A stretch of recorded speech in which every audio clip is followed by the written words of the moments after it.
Nak, tama na siguro tong mga kalamansing nakuha natin. Sapat na tong 2 basket ngayong araw. Nay, ano kaya kung gawin natin tong kalamansi juice at ilagay natin sa bote? Mas marami po siguro tayong kikitain. Naisip ko nga rin yun, anak. Kaso nga lang wala pa tayong mga gamit. Kung mag-uumpisa ng ganyang negosyo, dapat may sapat na puhunan. Wala naman akong uutangan eh. Ang kailangan nating gawin sa ngayon ay ibenta ang mga bungang to.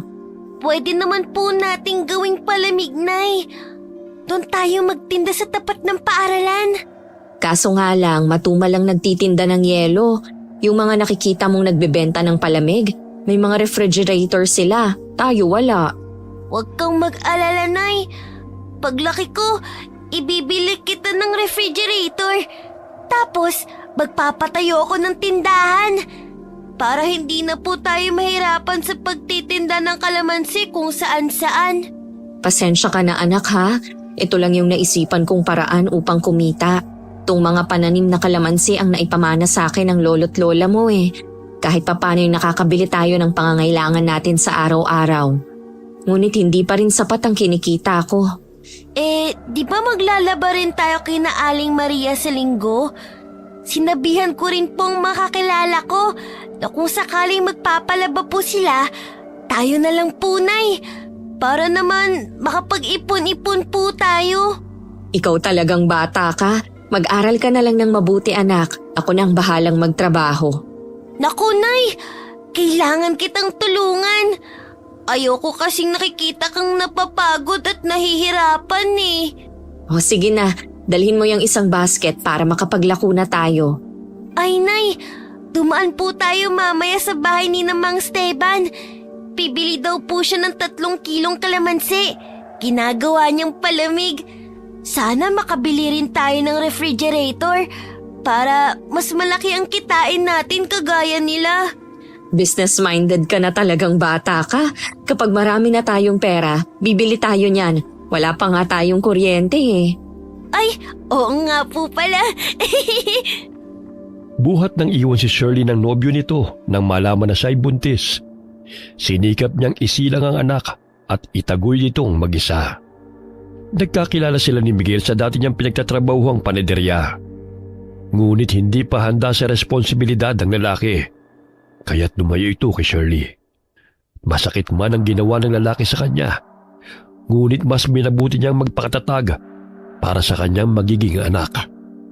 Nang isilang niya si Ella, ay muling nagkaroon ng saysay ang kanyang buhay, sapagkat magkakaroon na siya muli ng mga kasama.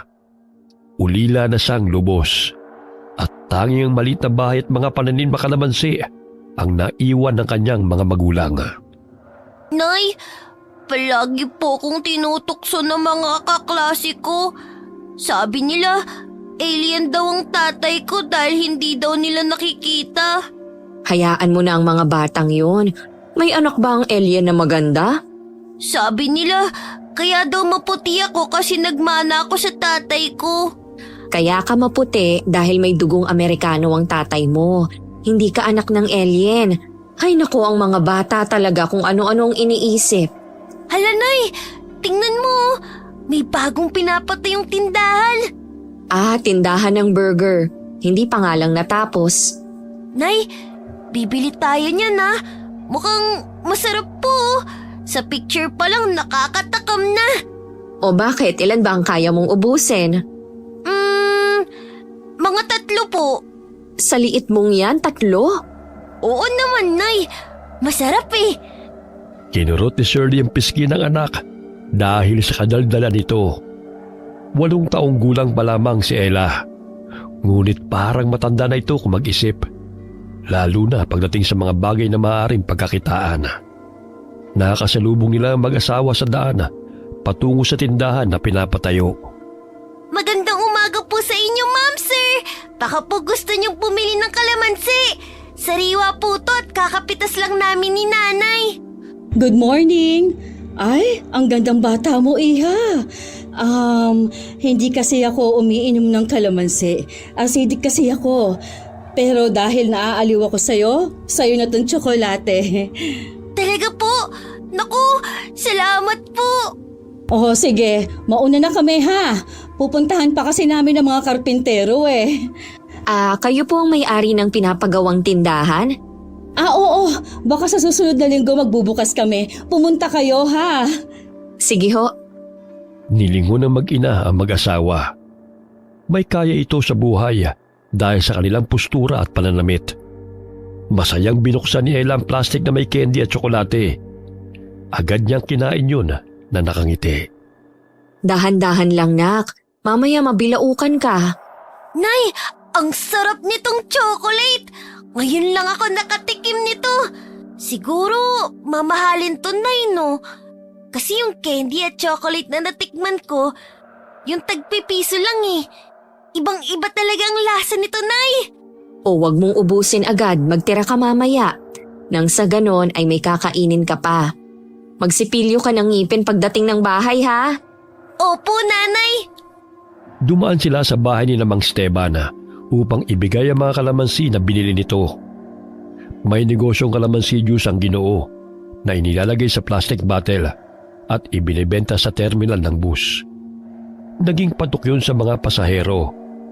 Dahilan na gusto rin ni Ella na magkaroon sila ng sariling negosyo ng kalamansi juice. Oh, ilang kilo ba bang natitirang kalamansi nyo dyan? Mga 5 kilo ho. 2 basket lang kasi ang napitas namin kanina eh. Kaya na yan. Nang sa gayon ay hindi na kayo mahirapan pang magbitbit niyan. Mang Steban, magkano po bang bili nyo sa refrigerator? Uy, bakit mo naman naitanong yan, Ella? Kasi po, bibili din po ko niyan kapag nakapag-ipon na ako. Para po gagawa din po ako ng sarili naming kalamansi juice at ibebenta sa mga pasahero. Abay, makikipagkumpetensya ka pa sa akin Hindi naman po. Kaya lang mas marami ang kikitain sa palamig na kalamansi juice eh. Pwede naman kayong kumuha sa akin ang ibebenta nyo eh. Isang bote ibibigay ko sa inyo ng 8 pesos. Tapos ibenta nyo ng 15 pesos. O di ba tutubo ka pa. Basta't huwag mong ipagsasabi sa iba ha. Dahil 10 piso ang bigay ko sa ibang tindera. Libre na po ba ang yelo, Mang Steban? Syempre hindi. Bibili ka sa akin. Oh, sige po. Bukas babasagin ko ang alkansya ko para may pambayad ako sa inyo. Dahil mo pa ang nanay mo sa diskarte Ay naku, Mang Steban, sinabi mo pa. Dako, magiging mayaman ka balang araw, Ella. Sana nga po magdilang anghel ho kayo kung ano-ano na ang naiisip ng batang ito eh. Tama naman si Ella Inig malaki ang tubo kapag kalamansi juice ang ititinda nyo. Gasera nga lang ang gamit namin eh. Saka pahirapan pa ho kung saan bibili ng yelo sa lugar natin. Huwag kayong mag-alala, akong bahala. May bakante rin naman akong kahon na pagsisidlan nyo. Talaga ho? Naku, maraming salamat po. Malaking tulong po yun sa amin. Para hindi kayo mahirapan sa pagbubuhat, may maliit na kariton ako dyan. Gamitin nyo na lang din. Huwag nyo lang sasabihin sa ibang kumukuha sa akin ng libre ang yelo ha. Mami, humingi sa akin ng mga yon, malulugi na ako. Ay hindi po, Mang Steban. Makakaasa ho kayo. O di ba, Nay? Sabi ko na sa'yo nun na mabait yang si Mang Steban eh. Marami-rami naman po akong naipon. Mapupuno na nga po ang bote ng soft drinks ng mga barye. Itabi mo na lang yon, anak. May konting pera pa naman ako. Huwag mo nang alalahanin yan. Bibigyan ko na lang kayo bukas ang ititinda nyo at ibalik nyo na lang sa akin ang puhunan. Pwede ba yon? Naku, totoo po. Maraming salamat po talaga, Mang Steban. Bago ko nga pala makalimutan, itong bayad sa 8 kilong kalamansi Matagal nang nagtitinda ng kalamansi juice si Mang Esteban at sa kanya kumukuha ang mga tindera na inilalako sa mga terminala. Naawa siya sa mag-ina kaya't sa kanila na ito bumibili sa tuwing pagbebentahan siya ng mga ito. Kahit na may ibang suki siyang nagdi-deliver ng mga kalamansi. Gayunpaman, napalapit na siya sa mag-ina, lalo na sa batang si Ella. Nay, makakapagtinda na po tayo ng kalamansi juice. Tiyak na marami ang bibili sa atin. Ako po mismo ang mag-aalok sa mga pasahero. Kakantahan ko sila at sasayawan. Ikaw na bata ka? Kung ano-ano nang pinagagawa mo para lang kumita. Siyempre, Nanay, para makakain naman tayo ng masarap kung marami na tayong pera. Palagi na lang kasing tuyo o di kaya sardinas ang ulam natin eh. Pakiramdam ko tuloy, tinutubuan na ako ng kaliskis. Parang libag naman yan eh. Kahit hirap man sa buhay, masaya pa rin silang mag-ina. Muli silang napadaan sa ginagawang tindahan at napahanga sila dahil matatapos na yun sa bilis na magtrabaho ng mga karpintero. Ang bilis magtrabaho ng mga karpintero ah. Oo nga po, nanay eh. May mga gamit na nga rin oh. Nasisiguro kong marami ang bibili ng burger dyan. Lalo na't daanan pa naman ng mga tao rito. Excited na po ako makakain ng burger. Pero nay, magkano po kaya yun? Depende sa sangkap na gagamitin nila. Napansin nilang abala na sa paghahanda ng mga gamit ang mag-asawang Nadia at Mela. Kinabukasan, maaga silang pumunta sa bahay ni Mang Esteban upang kumuha ng ititindang kalamansi juice. Kahit saan man sila magpunta, sumusunod ang alaga nilang asong si Brownie. Magpakapait ka, Brownie ha. Huwag mong awayin ang mga tao para makarami tayong mabentang kalamansi juice. Bakit kasi hindi mo nalang itali ang asong yan sa bahay? Mamaya matakot pang mga tao sa kanya. Nay, mabait naman tong si Brownie eh. Tingnan mo, tahimik lang siyang nakasunod sa atin. Isa pa, binabantayan niya tayo mula sa mga masasamang tao. Biglang tumahol ang aso na animoy galit na galit nang makita nito si Mela. Kaya't sinuway ito ni Ella. Dahilan na agad naman itong tumahimik. O kita mo na anak, nangaaway yang si Brownie, pauwiin mo na kasi. Naninibago lang siguro siya, Nay. Hindi naman siya dating ganito eh. Paano kung lahat ng nakikita niyang tao bago sa paningin niya itatahulan niya? E di wala tayong benta mamaya. Brownie, good boy. Huwag mong awayin ng mga tao. Diba ang sabi ko sa'yo, yung mga masasamang tao lang? Mabait sila. Binigyan nga ako ng asawa niya ng candy kahapon eh. Tila kapwa bata lamang na kinakausap ni Ella ang alaga niyang aso.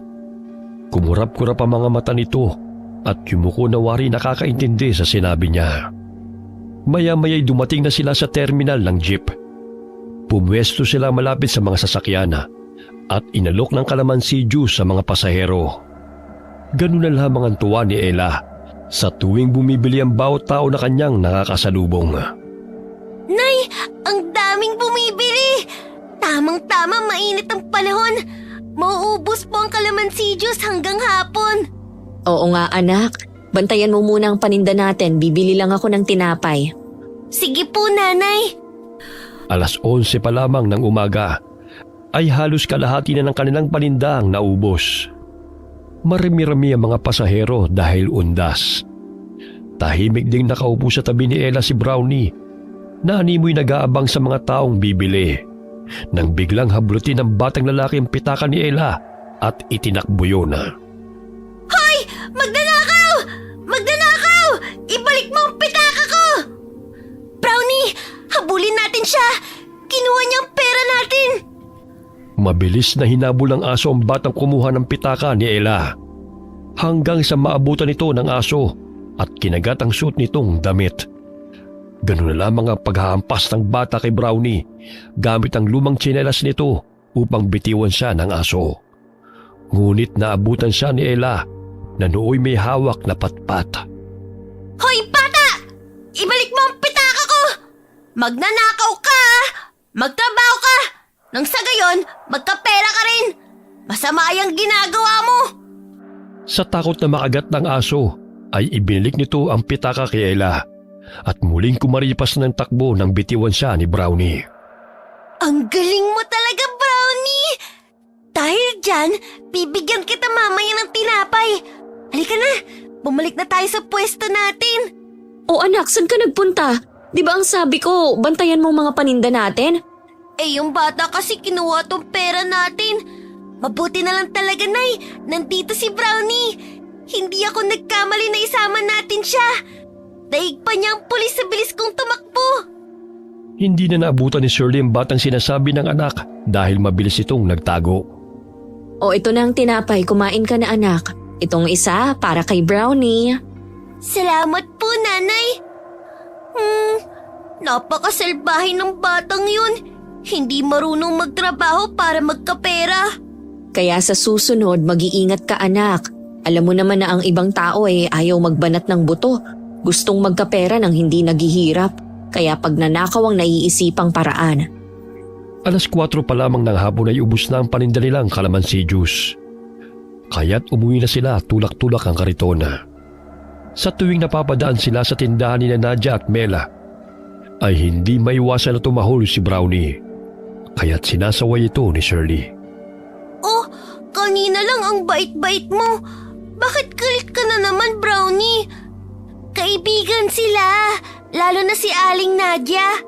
Bilisan mo na ang paglalakad anak. Bukas hindi na natin isasama yung aso mo. Tignan mo, ayaw tumigil sa kakakahol. Mahirap nang makakagat pa yan. Mahal pa naman ang anti-rabies. Opo, nanay. Bahagyang nalungkot si Ella nang marinig ang sinabi ng ina. Paglampas nila sa mag-asawa, ay tumigil din sa pagtahol ang aso. Ayan, nanay. Mabait na ulit si Brownie. Siguro kaya siya nagkakaganyan dahil kumakain ng karne ng aso ang asawa ni Aling Nadia. Diba galit ang mga aso sa mga taong pumapatay ng kapwa nila? Kahit ano man ang dahilan ni Brownie, iiwan na natin siya sa bahay. Hindi pwedeng ganyan siya. Pagdating nila ng bahay, ay agad na tumungo ang aso sa malit na bahay nito na ginawa pa mismo ni Ella. Paano ba yan, Brownie? Ayaw ka nang isama ni nanay. Bakit ba kasi nagagalit ka kapag nakikita mo si Aling Nadia? O sige na, matulog ka na. Tutulungan ko pa si nanay sa pagluluto ng hapunan. Sa tulong ni Mang Esteban, ay nadadagdagan ang pinagkakakitaan na mag-ina. Bukod sa pagtitinda ng sariwang bunga ng kanilang pananim, nakakaraos sila sa pang-araw-araw na pangangailangan at hindi na nahihirapan si Shirley kung saan kukunin ang mga gamit ng anak sa paaralan. Ay, salamat naman at nakapag-ipon na tayo sa pagtitinda ng kalamansi juice. Napakagaling talaga ng ideya mo anak. Nay, malungkot po si Brownie kanina nang sabihin mong hindi na siya makakasama sa atin bukas. Hindi na raw siya mag-iingay.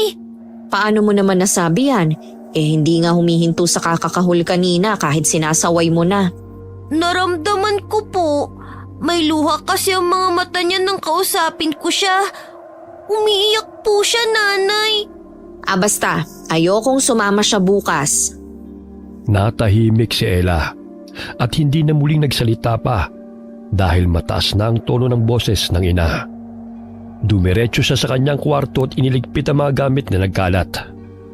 Matapos na makapagluto ng pagkain, ay agad na silang naghapunan. Ngunit nanatiling tahimik ang madaldal na si Ella. Sumapit ang araw ng pagbubukas ng burger store ni Nadia at Mela. Maraming mamimili ang pumila dahil buy one take one ang burger. Nay, tignan niyo po. Ang daming bumibili ng burger. Halika, Nay. Pumila rin tayo.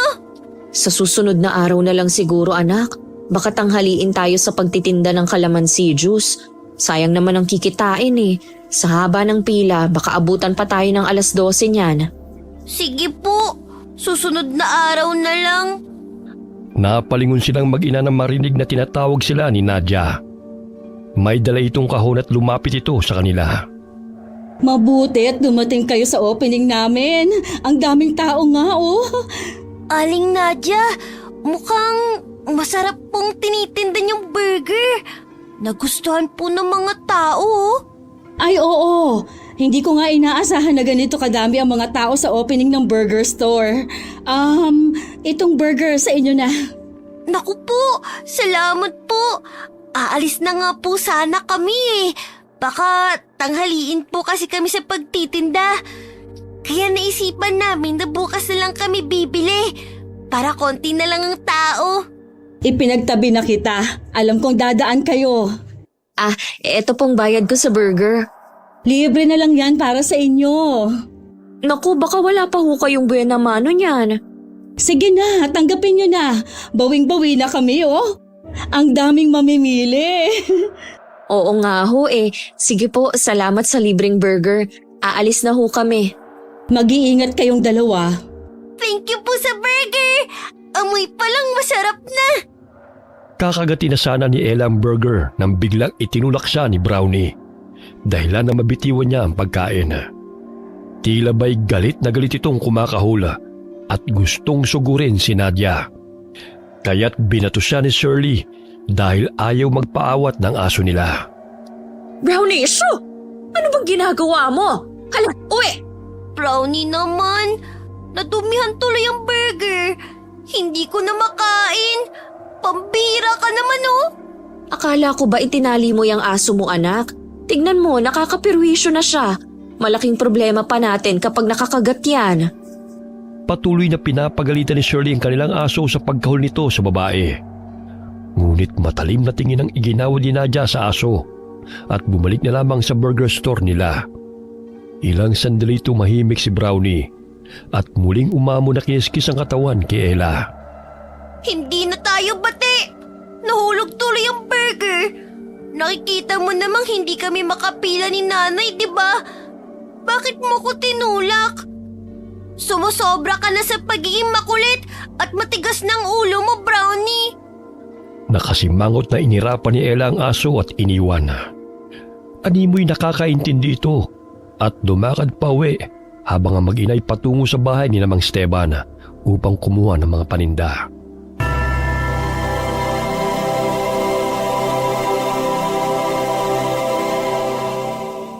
Naging patok sa mga tao ang burger na tinitinda na mag-asawa. Dinadayo rin ito ng mga mamimili dahil bukod sa buy one take one ay masarap at hindi tinipid sa sahog. Lalo na ang cheeseburger na siyang bestseller nila. Bagamat kasabay ng pagtangkilik sa produktong yun ay sa namang pagkawala ng mga bata sa mga baryo. O Ella, wag na wag kang lalayo ha. Alam mo bang usap-usapan ngayon ang pagkawala ng mga bata? Balita ko'y may nangingidnap. Opo, Nay. Diyan lang naman ako sa malapit eh. Nay, wala na po pala akong lapis. Bibili lang po ko sa tindahan. O sige, basta bumalik ka kaagad ha. Opo, Nay. Habang naglalakad patungo sa tindahan napansin ni Ella ang mga batang nagkakagulo dahil sa mga candy at tsokolating ipinamimigay ng lalaki. Uy, si Mang Melyon na. Naku, namimigay na naman siya ng imported na tsokolate. Hihingi rin ako sa kanya. Oh, Ella, bakit ngayon ka lang? Wala nang natira para sa'yo. Baka gusto mong sumama sa tindahan. Marami pa akong naibalot doon. Dumating na naman kasi ang package ng kapatid ko galing sa ibang bansa. Kaya naisipan kong ipamigay ang mga candy at tsokolate sa mga bata. Ay, sayang. Hindi ako nakaabot. Hoy, halika sa tindahan. Kukuha tayo ng para sa'yo. Baka kasi hanapin po ko ni nanay eh. Ang sabi niya, wag daw po akong lalayo. Huwag kang mag-alala. Ihahatid naman kita uli rito eh. At saka paparating na naman si Nadia. May binili lang siya sa Divisoria. Saan pala ang punta mo? Bibili po ko ng lapis. Maikli na po kasi yung akin eh. Naku, huwag ka nang bumili. May pinadalang school supply sa package ang kapatid ko. Itinabi ko yun at iniisip ko pa kung kanino ko ibibigay. Ay, tama-tama, kailangan mo pala. At saka may manika at laruan na kitchen set pa. Gusto mo ba yun? Ay, opo. Ibibigay niyo po ba talaga lahat sa akin yun? Ay, siyempre naman. Alam mo namang wala kaming anak ni Nadia eh. Para mapunan ng pangungulila ng asawa ko. May mga collection siyang laruan. Pero bibigyan kita dahil ang dami naman nun. Nandiyan na pala siya. O Ella, kumusta? Good afternoon po, Aling Nadia. Pasensya na po kayo sa inasal ni Brownie kanina. Pinagalitan ko na po siya. Nako, walang anuman yon. Nanibago lang ang alaga mong aso sa akin. Ay, siya nga pala, mahal. Sasama pala sa atin si Ella dahil ibibigay ko na lang sa kanya yung mga school supplies na tinabi ko. At saka naubusan siya ng tsokolate eh. Ganun ba? O siya, tara na. Dahil sa pananabik, hindi na naalala ng bata na muli magpaalam sa kanyang ina at agad na sumakay ng kotse na mag-asawa. Ang tanging nasa isip niya ay ang mga laruan at mga candy na ibibigay sa kanya. Pumasok sila sa burger store. Malaki-laki ang lugar na yon. Maaga po kayong nagsara? Ay oo, kinulang nga ang burger na luto namin eh. Kaya kailangan naming damihan ng karne. Mang Mel, bakit isinara niyo na ho ang pinto? Para walang makakita na marami kaming ibinigay sa'yo. Mamaya mainggit yung mga batang mapapadaan, di ba? Matalim ang tingin ng mag-asawa sa kanya. Nakaramdam na siya ng kaba, kaya tumayo siya mula sa pagkakaupo at tinungo ang pintuan palabas ng burger store. Babalik na lang po ko sa terminal. Baka hinahanap na po ko ni nanay eh. Bakit Ella? Ayaw mo ba ng laruan at candy? Eto lahat ng ito ay para sa'yo. Kunin mo na, Ella. Para sa'yo lahat ng yan. Napawi ang kabang nararamdaman niya nang makita ang isang karton ng laruan. May school supplies at mga candy sa loob noon. Ngunit nang damputin niya ang pencil case, ay napansin niyang natuyong dugo roon. May nabasa pa siyang pangalan na nakasulat. Yun ay ang pangalan ng batang narinig niya sa radyo na hinahanap ng mga magulang nito.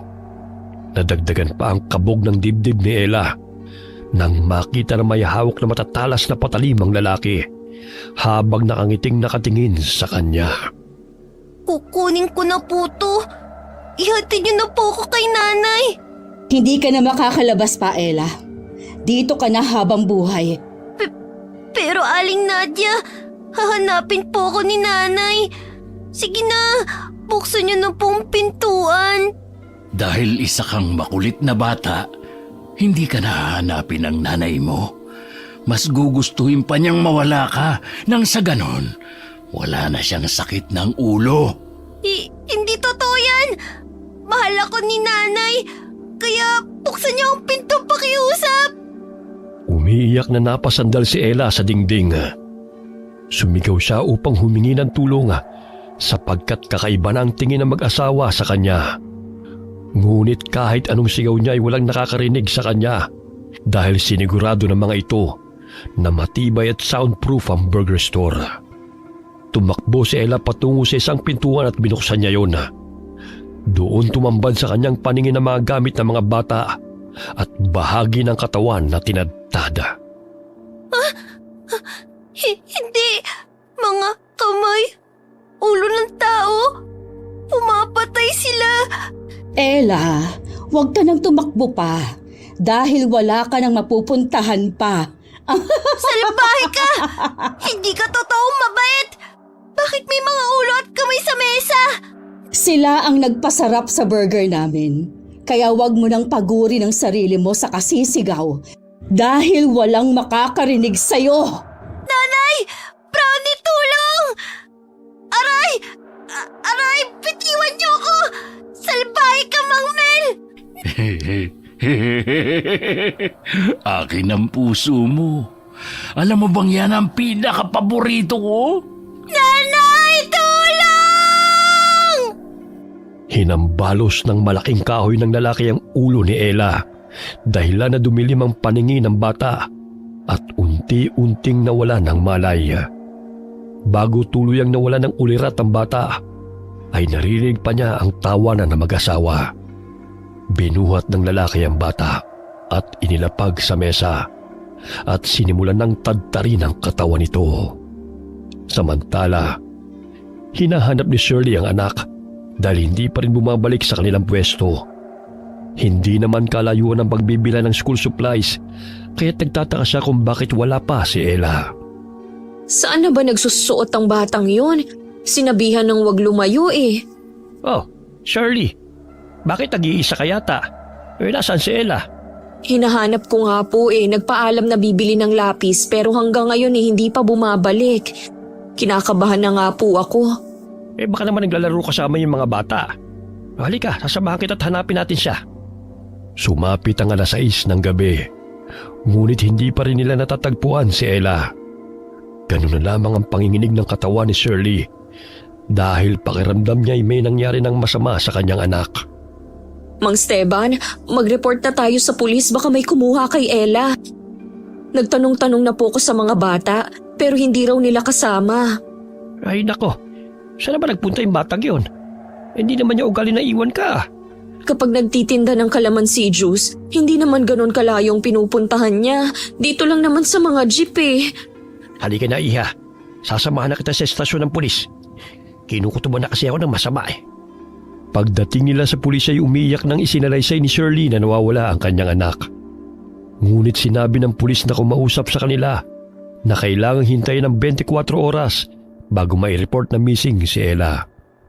Sir, hindi po ugali ng anak kong mawalay sa akin ng ganito katagal. Ramdam kong may nangyaring masama sa kanya. Pakiusap ho. Tulungan niyo ho ako mahanap siya. Hindi ko na mahihintay ang 24 oras para masabi kung may kumuha sa anak ko. Wala tayong magagawa, Ineng. Yan ang sinusunod nilang alituntunin. Tayo na lang munang maghanap ulit kay Ella. Bakit kasi kailangan pang hintayin ng isang araw habang tumatagal ay nanganganib ang buhay ng anak ko? Hindi ko makakayanan kung may nangyaring masama sa kanya. Kumalma ka, Ineng. Baka mapano ka pa niyan. Ang mabuti pa'y umuwi muna tayo. Baka nagkasalisan kayo. Sigurado si Shirley na wala sa bahay nila si Ella dahil hindi ugali noon na maunang umuwi. Habang tinatahak nila ang daan patungong bahay, ay bumibigat din ang pakiramdam ni Shirley. Dumaan siya sa burger store at napansin niyang abala sa pagluluto ng burger steak si Nadia. Oh, Shirley, anong nangyari sa'yo ha? Aling Nadia, napansin niyo ho ba si Ella na napadaan dito? Kanina pa kasi namin siya hinahanap pero hindi ko pa rin ho siya nakikita. Ha? Naku, hindi ko napansin. Tsaka madalas naman kayong magkasama, hindi ba? Oo nga po, pero ngayon nawawala po siya. Hindi ko alam kung saan ko hahanapin. Sumasakit na nga ang ulo ko sa kakaisip kung saan siya nagpunte. Pinuntahan ko na ang tindahan kung saan siya bibili ng lapis, pero wala naman silang alam. Baka sumama sa mga kaibigan niya. Kung mapapadaan siya at makikita namin sasabihan ko siya na hinahanap mo siya. Sige ho, salamat po. Lahat ng bahay na kanilang madaanan ay napagtalungan na nila. Ngunit wala ring alam ang mga tao kung nasaan si Ella. Pagdating nila ng bahay, halos humagulgol si Shirley sa kaiiyak dahil wala roon ang anak.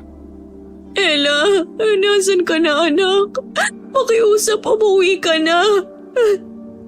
Kasalanan ko to. Hindi kita nabantayan ng maigi. Anak, umuwi ka na. Hindi galit si nanay sa'yo. Iha, huwag ka masyadong panghinaan ng loob. Mamaya mapano ka pa? Tutulungan ka namin mahanap si Ella. Tinawag ni Mang Esteban ang kanyang mga kakilala upang hanapin si Ella. Muling bumalik si Shirley sa terminal. Wala nang mga sasakyan at iilan na lamang ang napapadaang tao. Subalit hindi pa rin ito natagpuan ang anak. Ilang beses na silang pabalik-balik sa terminal at sa kanilang bahay. Ngunit wala pa ring balita tungkol sa bata. Mang Esteban, paano kung isa si Ella sa biktima ng mga kumukuha ng bata? Hindi ko po talaga mapapatawad ang aking sarili. Dahil sa kapabayaan ko'y nawala ang aking anak. Iha, wala kang kasalanan. Alam ko kung gaano mo kamahal ang batang yun. Basta huwag tayong mawalan ng pag-asa. Matatagpuan natin siya. Baka sumama lang sa mga kaibigan niya at naligaw. Hindi ko alam kung nakakain na ba siya o baka hinahanap na niya ako. Hindi pa naman yun nakakatulog kung hindi nakakumot ang kanyang likod.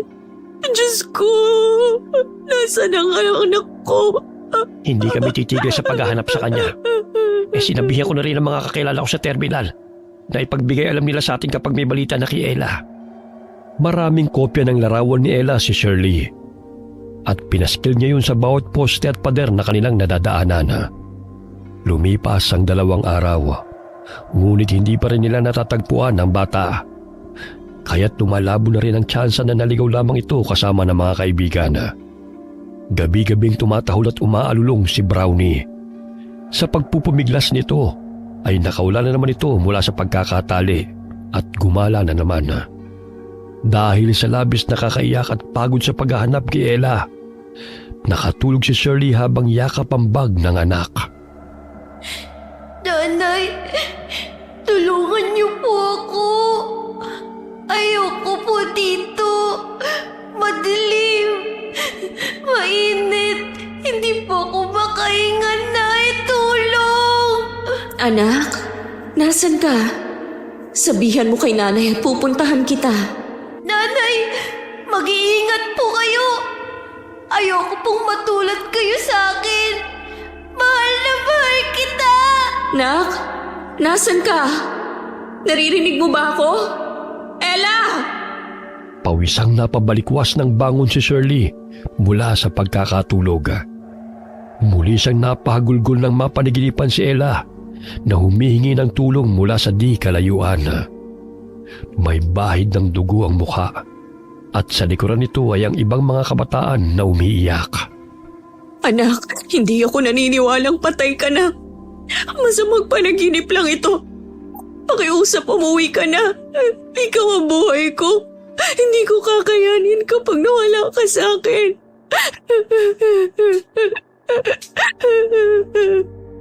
Pinahid ni Shirley ang mga luha ng may marinig na mga taong paparating. Sumilip siya sa bintana at nakita niya ang grupo ni Mang Esteban na nakasunod sa asong si Brownie na may hila-hilang sako. Lumabas siya ng bahay at kinausap ang mga ito. Mang Esteban, may balita na po ba? Hay nako, itong aso para may gustong sabihin eh. Kanina pa tahol ng tahol sa amin habang nagro-ronda kami sa baryo. Kaya sinundan namin siya hanggang sa dito niya kami dinala. May dala po siya. Baka may kinalaman yun sa anak ko.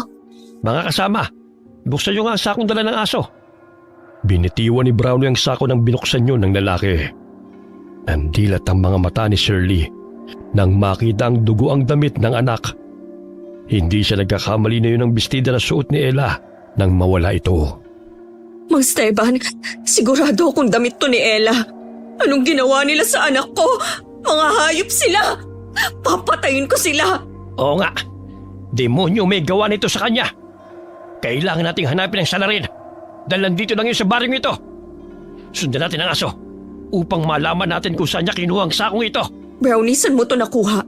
Sabihin mo sa akin nang sa gayon ay malaman ko kung nasan si Ella. Halos gumuho ang mundo ni Shirley nang makita ang dugo ang damit ng anak. Ngunit wala roon ang katawan nito. Kinagat ni Brownie ang laylayan ng damit ni Shirley at dinala kung saan ito natagpuan ng dugo ang sako. Sa kalsada sila dinala ni Brownie kung saan walang pamamahay. Siguro dinala rin niya ng ibang mga aso. Pero kailangan nating i-report sa kapulisan ang natagpuan ni Brownie. Baka tutulong ito sa kaso ni Ella. Kung hindi kikilos sa mga kapulisan, ako mismo maghahanap sa demonyong nanakit sa anak ko. Hindi ko siya mapapatawad.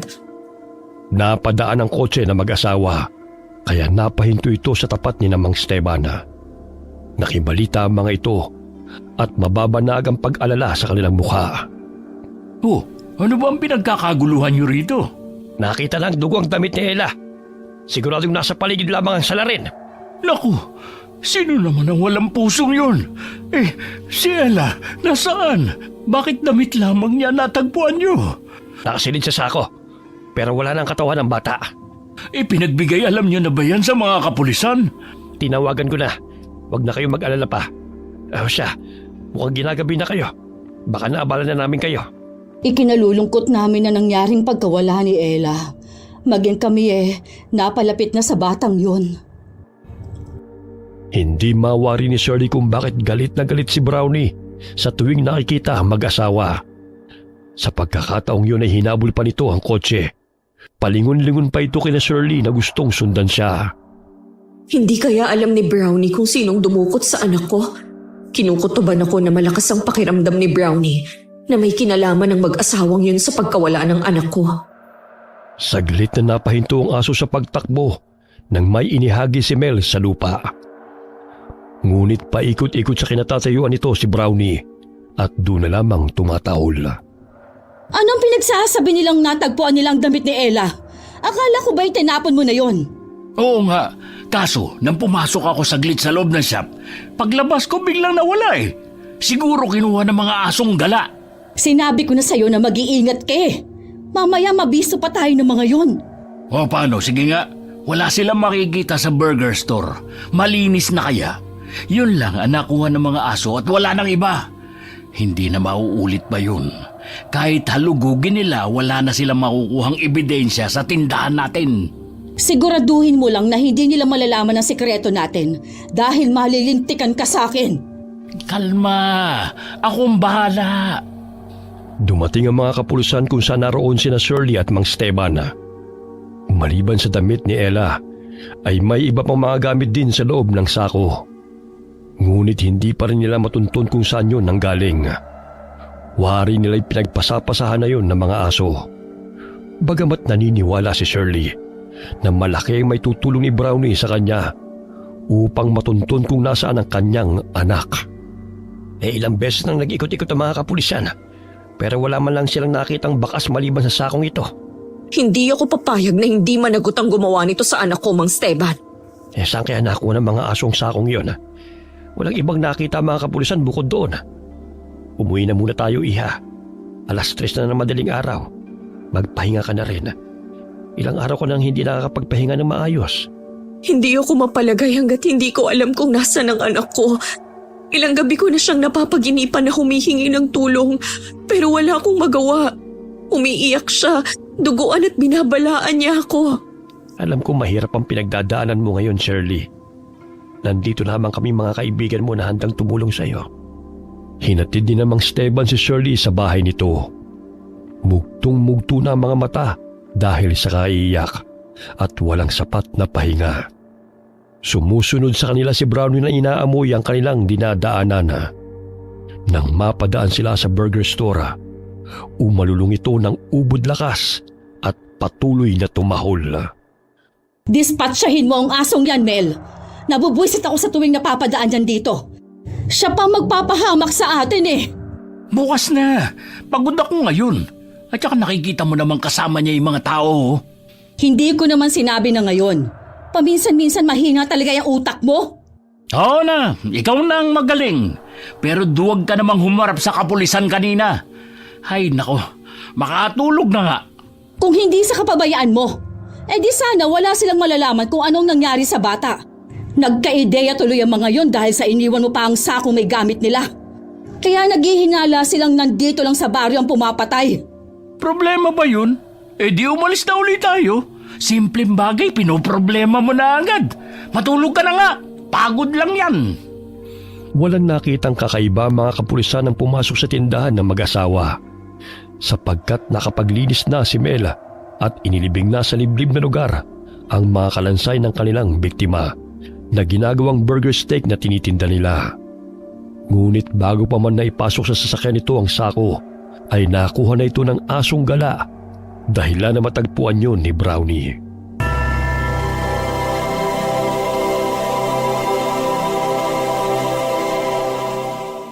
Kinaumagahan, nagising si Shirley nang dilaan ng alaga nitong aso ang kanyang pisngi.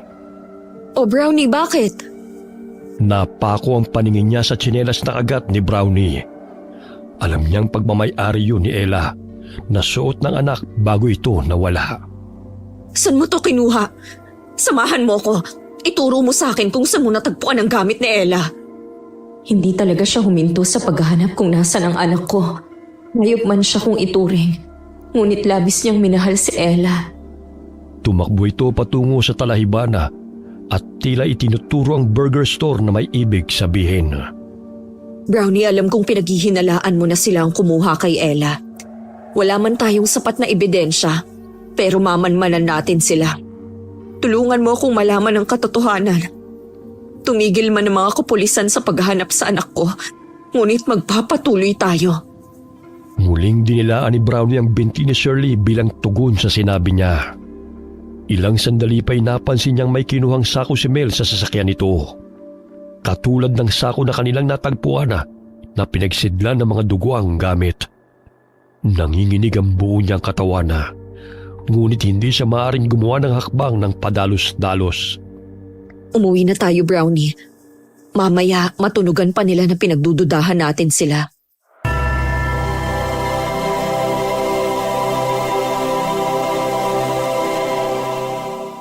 Oh, Mel, napansin ko si Shirley kanina. Ano ba ang ginagawa niya sa talahiban? Abay, ewan ko. Kasama niya yung buwisit na aso niya eh. Siguro naghahanap na naman sa anak niya. Wala ka na bang naiwan ng mga gamit ng mga bata? Mamaya, may natagpuan na naman sila. Minsan tatanga-tanga ka pa naman. Wala na nga. Hingay-hingay mo. Hindi ko tuloy matimpla na maayos yung karne. Ang aga-aga, naninermong ka na naman. Naninigurado lang. Tumahimik ka na nga. May mga bibili na oh. Asikasuhin mo na lamang sila. Habang lumilipas sa mga araw, nawawala na ng pag-asa si Shirley na makasamang muli ang anak. Madalas siyang tuliro na nagtitinda ng kalamansi juice sa terminal, kasama ang alagang aso ni Ella. Hindi ko na alam kung saan ko pahanapin si Ella, Brownie. Maging si Namang Esteban ay wala pa ring balita sa kanya. Parami na rin ang napapabalitang batang nawawala at nadadagdagan lang. Ngunit wala pang nahuhuling kriminal ang kapulisan. Shirley, may dala pala akong yelo rito. Dagdagan mo yung icebox. Naghatid din kasi ako ng yelo kay Melinda. Mang Esteban, dumaan ako kanina sa istasyon ng pulis. Ngunit wala pa rin silang balita kung sinong kumukuha ng mga bata. Sadyang magaling kong kumilos sa mga salarin. Walang nakakakita sa kanila. Hanggang ngayon di pa rin ako tumitigil na magtanong sa mga kakilala ko rito sa terminal. Baka may nakapansin sa mga taong sinamahan ni Ella bago ito nawala. Ayaw ko man po sanang mamintang. Ngunit malakas po ang kutob ko sa asawa ni Aling Nadia. Kakaiba kasi ang kinikilos niya. Minsan ang bait niyang kausap. Minsan naman nakakatakot kung makatitig. At bigla na lang tatawa. Simula kasi nang tumuntong sila sa baryong to, sunod-sunod na ang pagkawala ng mga bata eh. Kung yan ang pakiramdam mo, hindi naman kita masisisi. Ngunit kailangan natin ng ebidensya upang patunayan ang hinala mo. Maaari din tayong makasuhan kung sakaling mali ang akusasyon natin sa tao. Alam ko po yun, Mang Esteban. Pero iba na kasi ang pakiramdam ko sa kanya eh. Tsaka baka nararamdaman din ng aso na may ginagawa tong hindi ka nais-nais kaya galit to sa kanya. Napapailing na lamang si Mang Esteban at hindi na muling nagsalita pa. Alam nitong nagiging desperada na si Shirley upang may maituro na salarin at kung ano-ano na rin ang naiisip. Ilang sandali pa ay natuon ang pansin ni Shirley sa lalaking pinagkakaguluhan ng mga bata. Agad siyang tumayo at nilapitan ito. Sumunod ang alaga niyang aso at tila taong nakikiramdam sa paligid. Oh, eto pang candy. Pumila lang kayo ha, huwag kayong magagawan. Marami pa akong dala para sa inyo mga bata.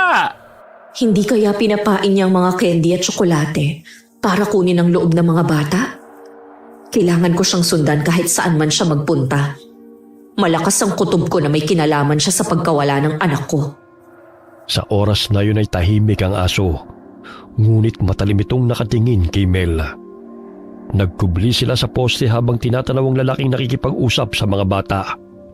Ilang sandali na palingon ito sa kinaroroonan ni Shirley nang maramdaman itong may mga matang nakamasid sa kanya. Halika na, Brownie, bumalik na tayo sa ating pwesto. Mamaya makita pa tayo ng lalaking yan. Tila batang sumunod si Brownie kay Shirley nang walang imik. Ngunit patuloy niyang iniisip na maaaring may kinalaman si Mel sa pagkawala ng kanyang anak. Ayon na rin sa pakikitungo nito sa mga bata. Alas 7 na ng gabi, ngunit naroon pa rin sa terminal si Shirley. Simula nang mawala si Ella ay madalas na siyang may kutsilyo sa kanyang baga upang gawing sandata kung sakaling makaharap niya ang dumukot sa kanyang anak. Maya-maya'y umuwi siya kasama ang alagang aso. Napahinto siya sa pagtutulak ng karitona nang mapansin na paparating ang sasakyan ng mag-asawa. Kaya't nagtago sila ni Brownie sa talahibana at nakiramdam sa paligid. Huwag kang maingay, Brownie ha. Kailangan nating manmanan sila. Maaga silang nagsasara ng burger store. Saan naman kaya sila pumunta? May sako na namang dalang lalaking yun. Ang dami naman para sa karne ng burger nila. Mel, bilisan mo na riyan. Ipasok mo na yan dito. Mamaya may makakita pa sa'yo eh. Kalma lang, palagi ka na lang high blood. Kanina pa ako gutom. Itabi mo ang puso para sa akin ha. Noong isang araw inubusan mo ko. Ang takaw mo talaga. Ay, pasensya na. Ngayon, sayong-sayo na ang 2 puso. Magpaparaya ako para sa'yo.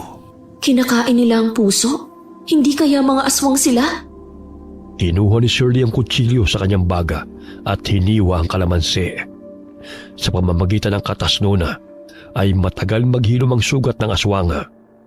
Biglang tumakbo si Brownie patungo sa sako at hinila ang tali. Nantilat ang mga mata ni Shirley nang makita na ulo yun ng bata. Duguan at nakalabas pa ang kamay. Hindi. Bata ang laman ng sako. Sila nga ang pumapatay ng mga bata. Maging si Ella ay biktima nila.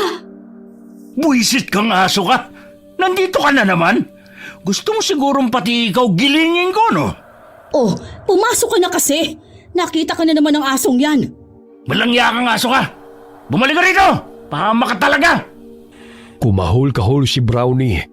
Sabay na napapalulong na animoy tumatawag ng kapwa niya, aso. Tumakbo ito sa nungat sa kinaroroonan ni Shirley upang hindi matunto ng amo. Hinabol siya ni Mel sapagkat batid itong hihingi na naman ito ng tulong sa mga tao. Buwisit talagang lalaking yun. Mas inuna pang habulin ng aso kaysa ipasok tong sako. Gusto mo bang tulungan na kita? Shirley, ikaw pala. Wag na. Kaya ko naman to. Bakit parang ayaw mong ipakita sa akin ang laman ng sakong yan? May itinatago ka ba? Sabihin mo sa akin, Aling Nadja. Anong klaseng tao kayo? Tao nga ba? O mga demonyo? Hoy! Anong pinagsasabi mo? Dahan-dahan ka sa pananalita mo, ha? Magmamaang-maangan ka pa talaga? Kitang-kita ko na hindi karne ng hayop ang laman ng sakong yan, kundi bata. Sabihin mo sa akin, kayo ba ang kumuha sa anak ko? Kaya hanggang ngayon ay hindi pa umuuwi dahil pinatay niyo siya? Ang sakong yan ay katulad sa sako na natagpuan namin kung saan nakasilid ang damit niya. Kaya huwag ka nang magkaila pa. Umalis ka na rito, Shirley! Nasisiraan ka na ng bait dahil sa pagkawala ng anak mo. Kaya kung ano-ano na lang ang iniisip mo at binibintang sa amin. Dahil sa kapabayaan mo'y nawala ang anak mo, bakit isisisi mo sa amin ang kasalanan mo? Umalis ka riyan para mapatunayan kong hinalat nakita ko. Hindi kayo normal na tao, Aling Nadja. Mga aswang kayo. Ginagamit niyo pang kahinaan ng mga bata upang mahulog sa patibong ninyo.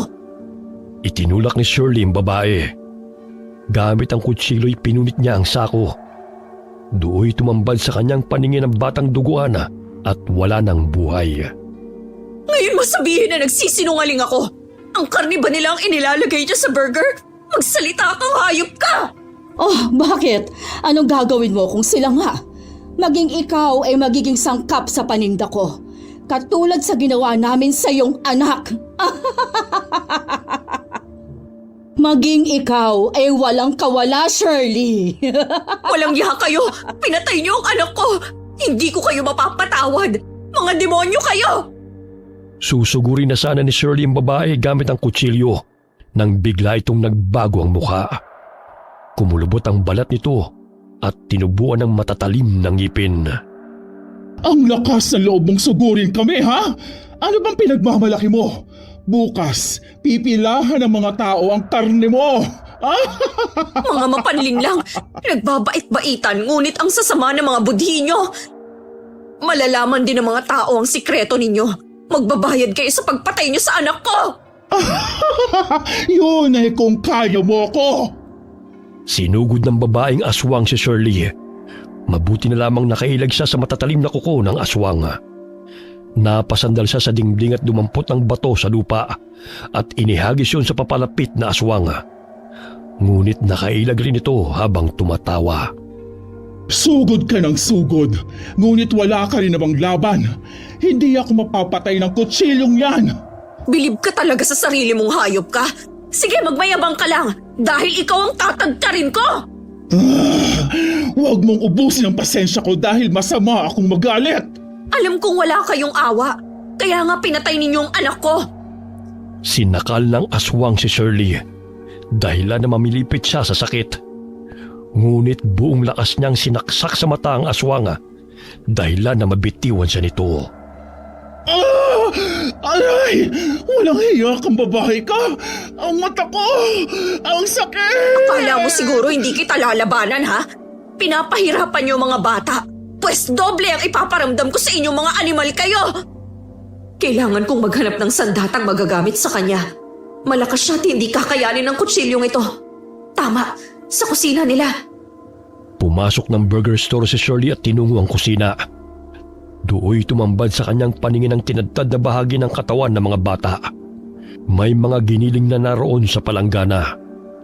Halos hinalukay ang kanyang sikmura. Kinuha niyang patalim na ginagamit sa pagtadtad ng karne at muling lumabas ng burger store. Ikaw na mismong naghahanap ng paraan ng ikasasawi mo.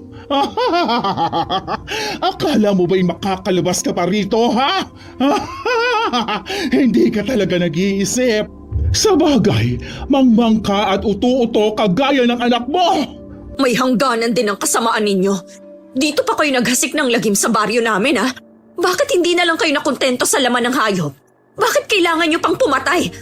Idadamay nyo pa sa kahangalan nyo ang mga tao at ipapakain nyo pa sa kanila ang laman ng mga biktima ninyo. Wala ka nang pakialam doon. Sabihin mo na ang gusto mong sabihin. Dahil bukas na bukas, ang karne mo naman ang malalasahan nila. Isa-isang inihagis ni Shirley patalim sa aswanga. Ngunit nakakailag ito. Sinipa nito ang mesa dahilan na maipit si Shirley. Ngunit pilit niya itong itinulak upang makawala. Muli niyang ibinato sa aswang ang kawali dahilan na matamaan ito sa mukha. Kaya't nagkaroon siya ng pagkakataon na makawala sa pagkakaipit ng mesa. Lahat ng patalim na kanyang mahawakan ay pinapatakan niya ng katas ng kalamansi upang makaramdam ng sakit ang aswanga at matagal maghilom ang sugat. Hinataw niya ng patalim ang binti ng aswanga dahilan para pumalahaw ito. Aray! Tigilan mo yan! Akala mo siguro, basta-basta mo na lang akong mapapatay. Sisiguraduhin ko muna na maghihirap ka kagaya ng ginawa mo sa anak ko. Kasabay ng pagsaksak sa aswanga ay paulit-ulit rin niya itong pinalo ng kawali.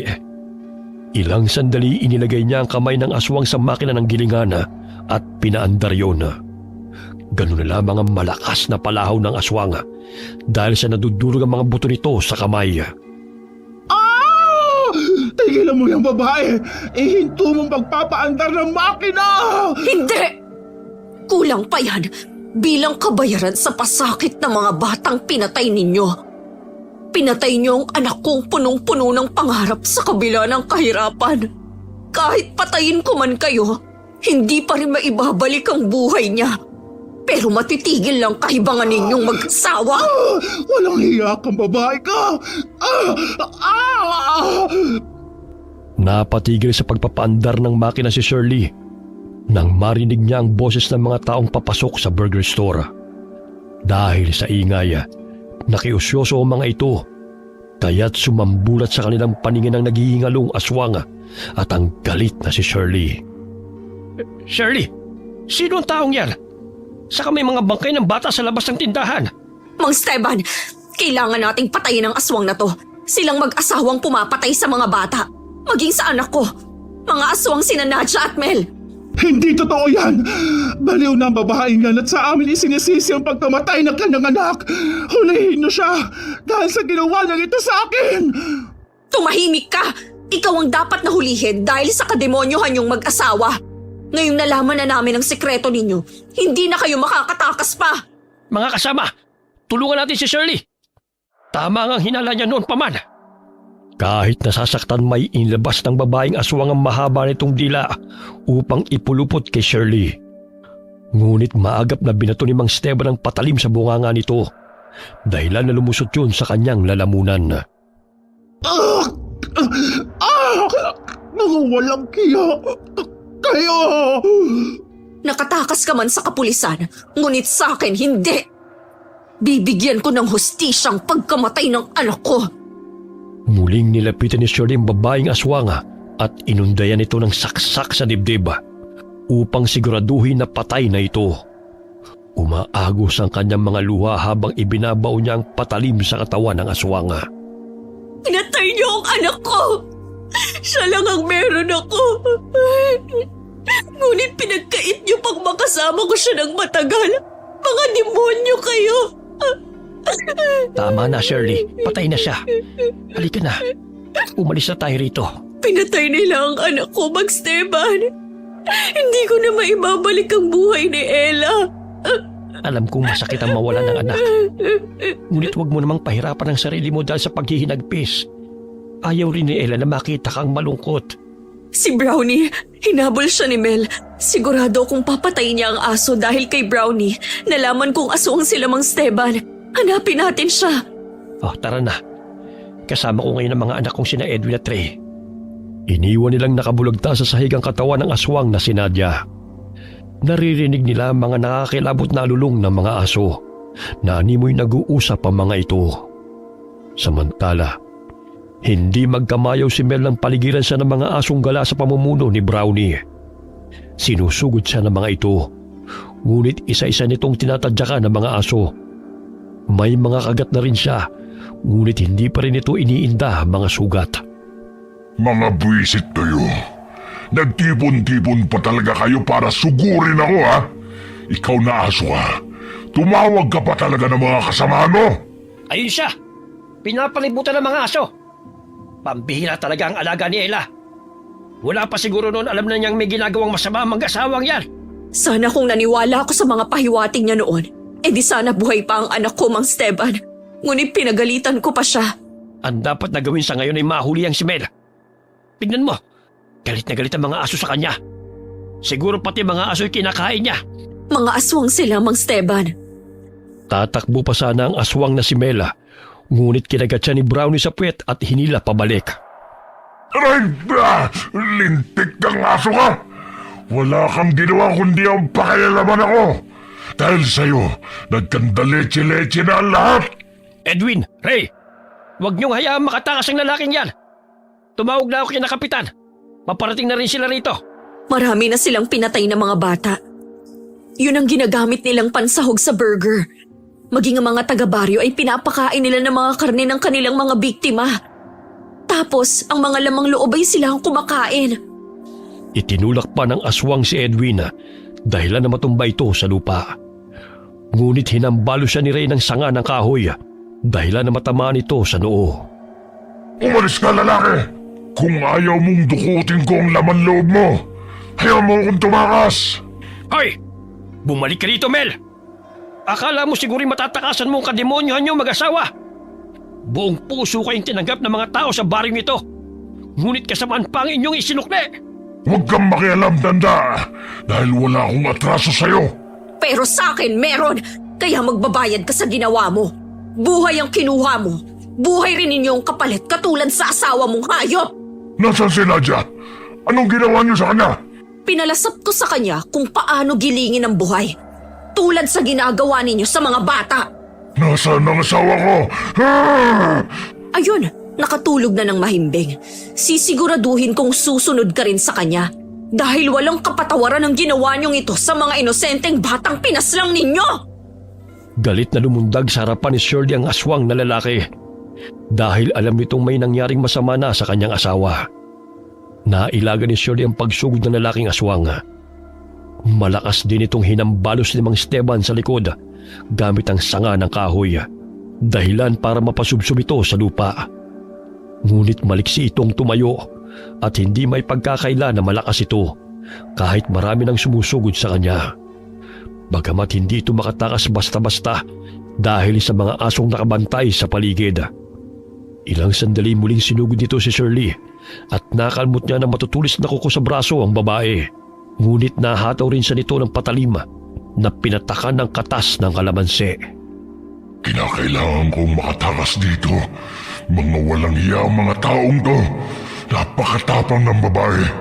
Ang dami ko nang natamong sugat mula sa mga animal. Mamamatay ako kung ipagpapatuloy ko pa ang paglaban sa kanila. Harangan niyo siya, mga anak! Isa kang malaking duwag! Bakit ayaw mong harapin ang kasalanan mo? Babalik ako. Makikita nyo.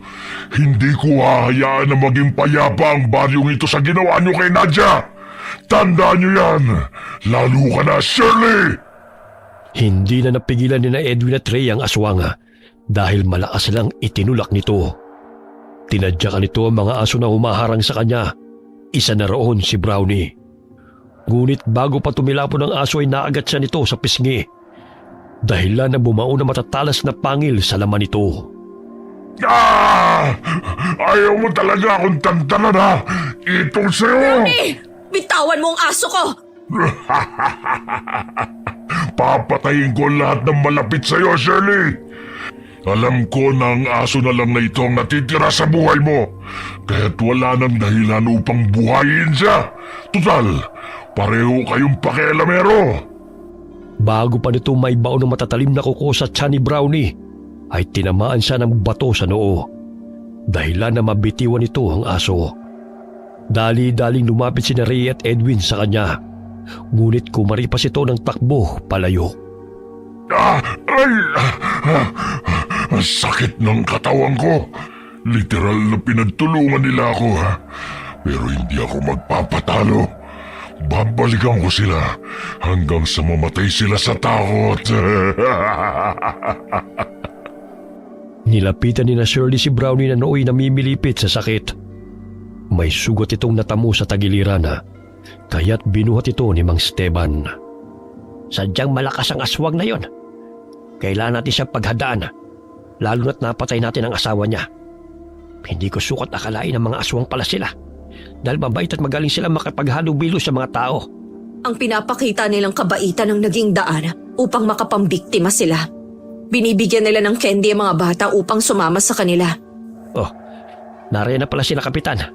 Mabuti na lang ho at napadaan kayo. Dahil kung hindi siguro, lapas lang na ako ng mga aswang na yon. Maraming salamat po sa tulong ninyo, Mang Esteban.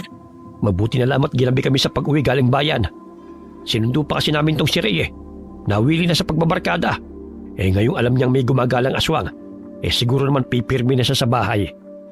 Pagdating nila sa bahay ay kagad na ginamot ni Shirley ang sugat ng alagang aso. Kahit papano'y naibsan ang pagdadalamhati niya dahil napatay na niya ang isang aswang na siyang pumaslang sa kanyang anak. Baka gusto mong doon na tumira sa bahay, Shirley. Sa gayon ay may makasama ka. Bukas ang aming tahanan para sa iyo. Alam kong babalik si Med upang ipagiganti ang pagkamatay ng kanyang asawa. Maraming salamat po, Mang Esteban. Sige ho, mag-e-empake lang po ako ng aking mga damit. Maging si Brownie isinama ni Shirley sa bahay ni Mang Esteban. Hindi makapaniwala ang asawa nitong si Aling Carmela nang ikwento ng dalawa nitong anak ang tungkol sa aswang na kanilang nakalaban. May bakanting silid pa naman dito, Iha. Mahirap nang balikan ka ng aswang na yon. Malayo pa naman ang mga kapitbahay ninyo. Isa pa, walang nakakasama si Carmela dito sa bahay kapag umalis sa mga bata. Maraming salamat ho, Mang Esteban. Maluhaluhang inilapag ni Shirley ang mga gamit sa bakanting kwarto. Hindi pa rin niya matanggap ang pagkawala ng anak at namimiss niya ito araw-araw. Kinabukasan, nagimbal ang mga taga-baryo ng malaman ng tungkol sa pagsara ng burger store na mag-asawa. Nalaman rin nila ang pagkamatay ni Nadia at natagpo ang mga bangkay ng mga bata sa sako. Halos masuko-suka ng malaman na ang kinakain nilang burger ay karne pala ng tao. Ilang araw na nagpahinga sa pagtitinda ng kalamansi juice si Shirley dahil inalagaan niya si Brownie hanggang sa manumbalik ang lakas nito. Napalingon si Shirley sa talahibana nang may marinig na mga kaluskos. Tumayo rin ang alaga nitong aso at pasinghot-singhot. Lintik na asong yan. Naaamoy na naman ako. Matalas talaga ang pang-amoy niya pagdating sa akin. Buhay pa pala siya. Muntik na matuklap ang pisngi ko sa kagat ng walang yang asong yun. Sa bahay ka ni Tanda nakatira ngayon ha. Mapapabilis na ang paglusob ko sa kanila. Sinong nandyan? Nahalata ako ng babaeng yun. Makaalis na nga rito. Oh, Shirley, bakit tumatahol na naman tong si Brownie? Hindi na naman siya mapakali May tao kasi akong napansin na nagtatago sa talahiban. Biglang tumakbo Baka bumalik na ang aswang na yon. Hindi bale, may mga ginawa na akong pangontra laban sa kanya. Maging ang mga kababaryo natin ay pinagsabihan ko na maging alisto. Hindi tayo matatahimik hanggat buhay ang Mel na yon. Ang dami na niyang pinatay sa baryo, maging sa bayan. Kahit na tinutugis na siya ng mga tao, hindi pa rin nagpapaawat. Wala silang kadala-dala. Magkalaman lamang ang kanilang mga sikmura. May mga pinagawa kong tansong patalim sa kapitbahay kanina. Mang Esteban, mainam itong panlaban sa aswang kesa sa pangkaraniwang patalim. may pinatulis na kawan at kris akong sandata rito. Minana ko pa sa aking ama. Kakaibang patalim nga po yan, Mang Esteban. Ilang araw ang lumipas na hindi nagpakita si Mel sa kanila. Bumalik din sa pagtitinda ng kalamansidyo si Shirley sa terminal kasama ang alaga niyang asong si Brownie. Ngunit paika-ika nito kung maglakad dahil sa pilay nito sa paa. Ginabi sila sa pag-uwi dahil hapon na maubos ang kanilang paninda. Sa tuwing napapadaan sila sa saradong burger store, ay naiisip ni Shirley ang paghihirap ng kanyang anak sa kamay ng mag-asawang aswanga. Sobrang miss na kita, anak. Patawarin mo ko kung hindi man kita na ipagtanggol sa kanila. Mahal na mahal kita, Ella.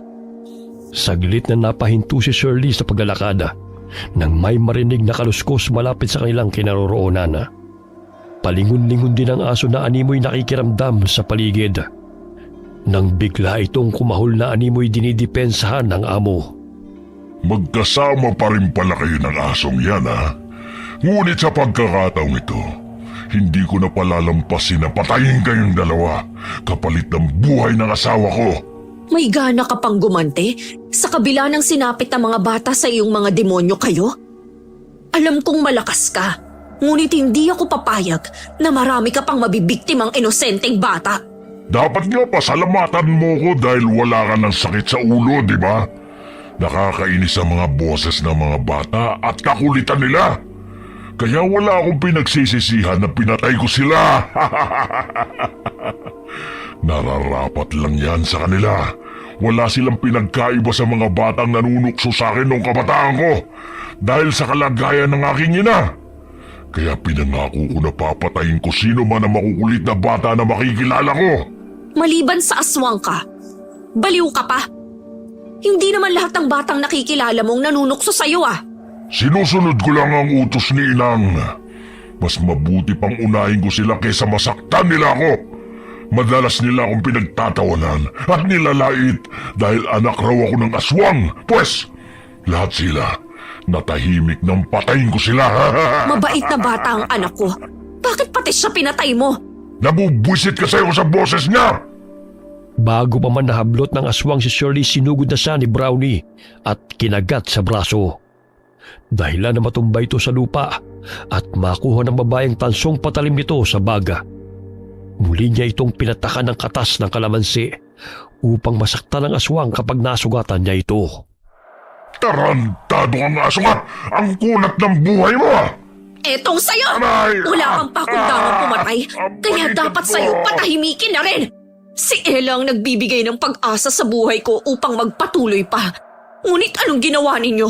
Pinatay niyo sila! Hayop! Bitawan niyo ako! Tumayo ang aswang, kaya't nabuwal sa lupa sina Shirley at Brownie. Nilapitan nito ang babae upang dukutin ang laman loob nito. Ngunit matuling tumakbo si Brownie at galit na sinakmal ang kamay ng aswang. Dahilan na pumalaho na naman itong muli. Naputol pa ang isang daliri nito sa kamay at tumulo ang malapot na dugo. Brownie, lumayo ka sa kanya! Hindi mo na masasaktan ang alaga ko! Hindi ako makahinga. Tanggalin mo yung alambre sa leg ko. Pinaghandaan ko ang muli nating paghaharap. Hindi ako papayag na makatatakas ka pang animal ka. Sakit ng leg ko. Brownie, kunin mo ang tansong patalim. Ibigay mo sa akin. Tila batang sumunod sa utos ang alagang aso at kinagat ang patalim sa lupa at ibinigay kay Shirley. Sinaksak niya ang aswang sa tagiliran, ngunit siniko siya nito dahilan na mabitiwan niya ang kalabang aswang. Tarantado kang babae ka. Sakit na leg ko. Mukhang malalim ang sugat ko. Halika Brownie, habulin natin siya. Tatakas na naman ang balasubas na yan. Kailangan ko lumayo rito. Sakit ng katawan ko sa babae at asong yun. Nagtulungan pa talaga sila. Gigil na gigil siyang patayin ako. Hoy, bumalik ka dito, duwag! Puro ka lang takbo. Ayaw mong harapin ang atraso mo sa amin. Buwisit kang babae ka. Hindi ako duwag. Gusto mo talagang tagtarin ko yan dila mo, ha? Mas masahol ka pa sa asawa mo kung tumakbo. Tama nga ang sinabi niya noon, ha? Takusa ka! Ano takusa? Takot sa asawa. Kaya siguro magpahanggang ngayon, takbo ka pa rin ng takbo. Hindi ako takot sa asawa. Mahal ko lang siya kaya't sinusunod ko lahat ng utos niya. Tumigil sa pagtakbo ang aswanga at muling hinarap si Shirley. Nanggagalait ito sa galit sa tuwing sinasambit ng babae ang salitang takusa dahil ayaw nitong marinig yun. Sinugod nito si Shirley, ngunit mabilis itong nakailag at ibinaon ng tansong patalim sa likod nito. Aray! Sakit ng likod ko. Pagbubuling ko kayo ng aso mo, mahuli lang kitang babae ka. Aray ka! Umalis ka dyan, asong galisin! Ipagpatuloy mo lang yung pagkagat mo sa kanya, Brownie. Mukhang hindi tinatalaban ng rabies eh. Dahil sa kanilang ingay, narinig sila ng mga taong dumaraan. Kasama na roon si Mang Esteban. Muli na namang tatakbo ang aswanga, ngunit kinagat siya ni Brownie sa binti, dahilan na matumba ito sa talahiban. Shirley, ikaw ba yan? Opo, Mang Esteban! Sumusugod na namang muli ang aswang! Mga kasama, nandito na naman si Bel. Magtulungan tayong hulihin siya. Bitawan mo ko, aso! Lintik, may mga tao na naman. Bruha talaga ang Shirley na to. Nagtawag pa ng mga kasamahan.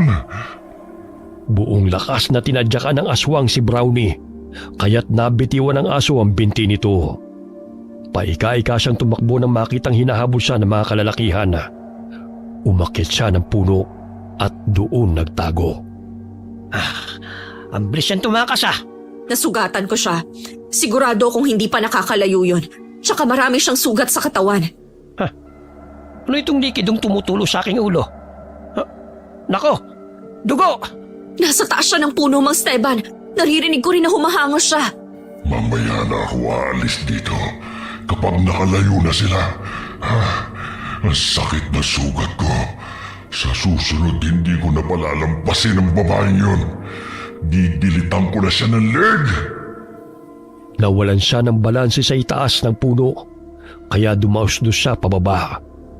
Dahilan na bumagsak siya sa talahiban habang nakaabang sa kanya mga kalalakihan. Maawa kayo sa akin. Huwag niyo akong patayin. Nagbabagong buhay na ako sa gubat. Pero ang walang hiyang babae niya nang sumugod sa akin. Bakit ka ba nandito? Napadaan lang ako para maghanap ng pagkain. Pero yung babae niya at ang alaga niyang aso ang siyang nag-aamok. Naghahanap ng away. Napakasinungaling mo. Ikaw nga ang sumugod sa amin at gusto mo pa akong patayin. Wala ka nang kawala ngayong demonyo ka. Tsaka anong pagkain ang hinahanap mo? Gayong nandun ka na nga sa gubat pero pumunta ka pa dito sa baryo. Huwag mong bilugin ang mga ulo namin dahil naghahanap ka na naman ng bibiktimahin. Sige na mga kasama, hulihin niyo na siya. Bitiwan niyo ako, mga animal! Ganun na lamang ang pagpupumiglas nito mula sa mga kalalakihan. Tinadyakan nito ang dalawang lalaki na umahawak sa kanya at akmang sasakmalin si Mang Esteban. Ngunit tumalon si Brownie at kinagat ang leg nito ng paulit-ulit. Aray! Kahit kailan, siraulo kang aso ka! Kayo lang amo mo! Sige Brownie, lapain mo siya kagaya ng pagpapahirap niya kay Ella. Maaasahan talaga ang alaga mong asong yan. Hindi nagkamali si Ella sa pagkupkup kay Brownie. Hindi to tumigil hanggat hindi niya nabibigyan ng hustisya ang pagkamatay ni Ella, Mang Esteban. Nagpagulong-gulong sila sa talahiban, ngunit mahigpit ang pagkagat ni Brownie sa aswanga dahilan na mamilipit ito sa sakit. Muli itong umalulung at mabangis ng inatgat ang pisngi ng aswanga at tumatalsik pa ang malapot na dugo nito. Bitawan mo ko, ano ba, aray? Aray! Ang sakit ng pisngi ko, Huwag mo siyang pakawalan hanggat hindi siya nalalagutan ng hininga, Brownie. Sila ang dahilan kung bakit hindi na natin nakakasama ngayon si Ella. Isisisi mo pa sa akin ang kapabayaan mo bilang isang ina. Ikaw ang may pagkukulang sa anak mo dahil hindi mo naibigay ang mga bagay na gusto niya. Kaya yun ang pinain mo sa kanya upang patayin siya at sa ibang mga bata. Wala pa rin kayong karapatan na patayin ang anak ko! Nanginginig ang katawan ni Shirley na nilapitan ng aswang habang inangat-ngat ng aso ang mukha nito. Lumuhod ito sa tabi ng aswang at walang awang pinagsasasaksak ito gamit ang tansong patalim. Walang iya ka! Ito ang nababagay sa demonyong katulad mo! Hindi ko man maibabalik ang buhay ng anak ko sa pamamagitan ng pagpatay sa'yo. Pero sisiguraduhin kong hindi ka na mabubuhay pa! Walang iya ka! Demonyo ka! Mga buisit kayo. Ikaw, babae, magsama kayo sa impyerno ng mga taong yan. Mamatay ka na nga! Ang dami mo pang sinasabi! Ikaw ang pupunta sa impyerno dahil doon ka na nararapat! Tumahimik ka, tanda! Anak, nabigyan na ng hustisya ang pagkamatay mo. Sana matahimik ka na, Ella. Naghukay ng lupa si Mang Esteban upang doon ilibing ang bangkay ng aswang. Sumapit ang umaga, ngunit tila tulala pa rin si Shirley habang tinatanaw kung saan inilibing ang aswang. Siguro'y matatahimik na ang baryo dahil sa pagkamatay niya. Mahirap magtiwala sa taong hindi natin lubos na nakikilala. Bata lang si Ella, Mang Esteban. Biktima siya ng mapanlinlang na kampo ng demonyo. Ngunit sa pamamagitan ni Brownie ay nalaman natin kung sino ang pumatay sa anak ko at sa ibang mga bata. Tayo na. Kailangan mo na magpahinga. Sigurado kung gutom na rin si Brownie. Mapaklang ngumiti si Shirley sa tugon ng matanda. Hinimas-himas niya ang ulo ng alaga niyang aso dahil hindi siya iniwan nito at matapang na hinarap ang kalabang aswang. Alam mo, Brownie, bilib ako sa katapangan mo. Ipinakita mo sa akin kung gaano mo kamahal ang anak ko. Kaya pinapangako ko sa iyo na aalagaan kita. Ibang klaseng aso yung alaga mo. Ang lakas na makipaglaban at walang inuurugan. Pilay at marami ng sugat ngunit parang hindi nasasaktan. Oo nga po. Dinaig pa ang mga pulis sa paghahanap ng ebidensya kung sino ang pumapatay sa baryo. Hay nako, huwag na tayong umasa sa mga kapulisan. Hindi ko man nila lahat. Ngunit karamihan ay nagpapalaki lamang ng tiyan. Kung wala kang pera, hindi sila kikilos upang tulungan ang mga katulad natin mga dukha. Matagal ng problema yan sa gobyernong to. Hindi umuusad ang kaso kapag walang lagay sa kanila. Ang importante, wala na pong mga aswang na pumapatay sa mga bata. Si Brownie lang pala ang katapat nila. Ipagpatuloy mo lamang ang iyong buhay, Shirley. Alam kong sa pagkakataong ito, ipinagmamalaki ka ni Ella. Sapagkat meron siyang ina na kayang ipaglaban siya at hindi sumuko na bigyan ng hustisya ang pagkamatay niya. Pinalaki mo siyang mabait na bata. Hindi ko man lang naiburol ng maayos ang bangkay niya. Dahil ipinakain ng mga aswang ang laman niya sa mga taong walang kamalay-malay. Ang saklap ng pagkamatay ng anak ko, Mang Esteban. Ang bigat sa dibdib at hindi ko pa talaga matanggap hanggang ngayon. Humihikbi si Shirley habang inilalabas ang sama ng loob sa matanda. Umuwi sila ng bahay upang magpahinga. Simula nang mamatay ang mag-asawang aswang na dayo sa kanilang lugar, ay naging tahimik na ang baryo. Ngunit tila hinalukay ang mga sikmura ng mga tao nang malaman na ang burger na kanilang tinangkilik ay laman pala ng tao. Habang nagwawalis ng bakurana, nagtaka si Shirley kung anong pinagkakaguluhan ng mga aso. Nilapitan niya ito sa takot ng mga gamit na naman yun ng mga natagpuang bangkay. Ano na naman ba ang pinag-aagawan ng mga asong yon? Hay! Kaninong bungo yan, Brownie? At saan nyo nakuha? Shirley! Ano nangyayari dyan? Mang Esteban, tignan ninyo. May bungo na namang dalang mga aso. Bungo ng tao. Baka may gumagala na namang aswang sa baryo natin. Nako, baka nahukay lang ang bangkay na inilibing sa gubat. Kinakabahan ho kasi ako. Baka may napagawin na namang aswang sa baryo. O siya, dumito ka na muna at pupuntahan ko. Pagdating ni Mang Esteban sa gubat, ay nakumpirma niya na bungo yun ang aswang na inilibing nila. Hinukay ng mga hayop at pinag-aagawan ng mga asong gala ang parte ng katawan nito. Kaya't tinipon niya ang mga sanga at tuyong dahon upang sunugin ang mga buto at naagnas na laman upang hindi bumaho. Pambihirang mga asong gala. Malalim na nga ang hukay, nakuha pa nila ang mga buto. Mang Esteban? Bungo nga ba yan ni Mel? Ay, oo. Oh, bakit sumunod ka pa rito?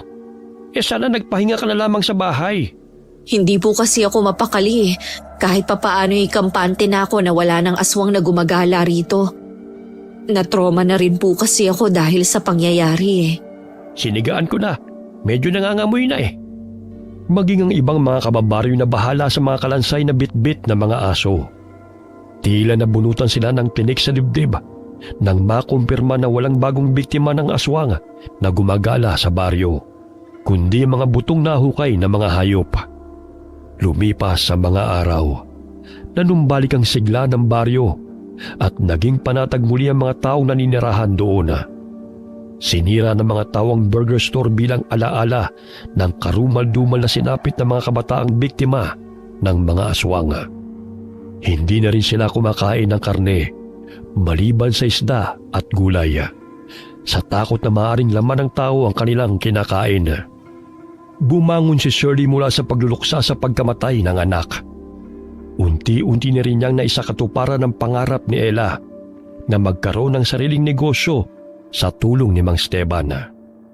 Nagpatayo si Shirley ng maliit na tindahan ng kalamansi juice sa terminal. Naroon din na madalas na nagbabantay si Brownie na sadyang marunong mangilatis ng mga taong napapadaan kung normal na tao o aswang ang nasa paligid.